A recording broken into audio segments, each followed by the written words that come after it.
All right, hey there, Hyundai Veracruz fans. Here we are with my 2008 GLS two-wheel drive. And I bought a 2010 Veracruz off the internet for $1,200. And it had a blown motor in it. Radiator sprung a leak.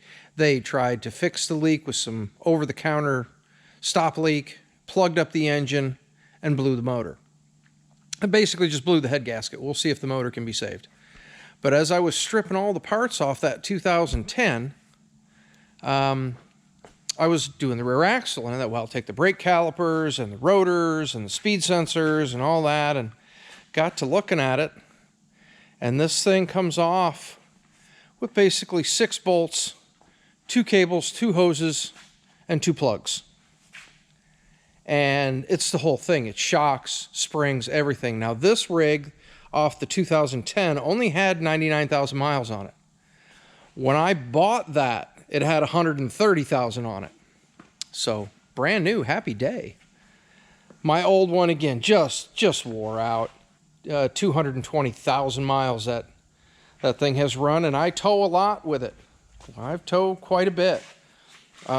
We run a lot of heavy loads, so you got to figure wheel bearings, speed sensors, control arm bushings, all that stuff is going to be wearing out.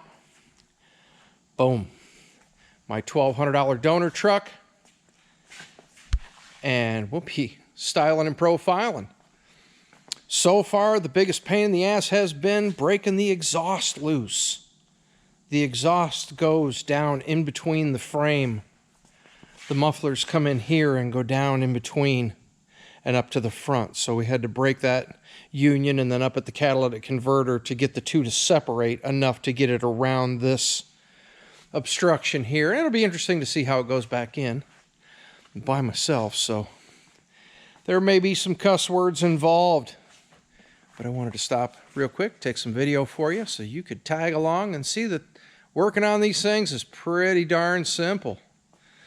I can't see buying a new Palisade and having a $700 a month car payment. When this sucker's paid off, it's mine.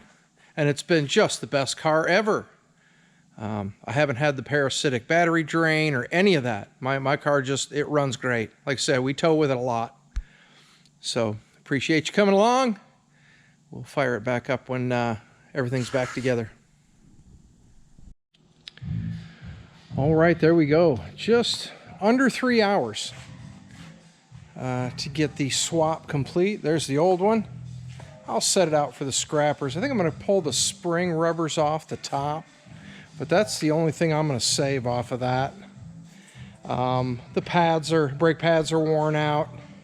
I could grab the speed sensors, but they're tucked down in there. And if one of my speed sensors goes bad, I think I'm going to buy a brand new one, as opposed to put one on it that's got 200,000 miles on it, because that does seem like a little bit of a to-do to get to now that it's on the car. But we're just going to take it out for a test drive before I set the old one on the curb for the scrappers. Make sure the brakes pump up and no squeaks or rattles. Double checked, everything's tight. Got to check my e-brake cable. But there it is. Thanks for following along.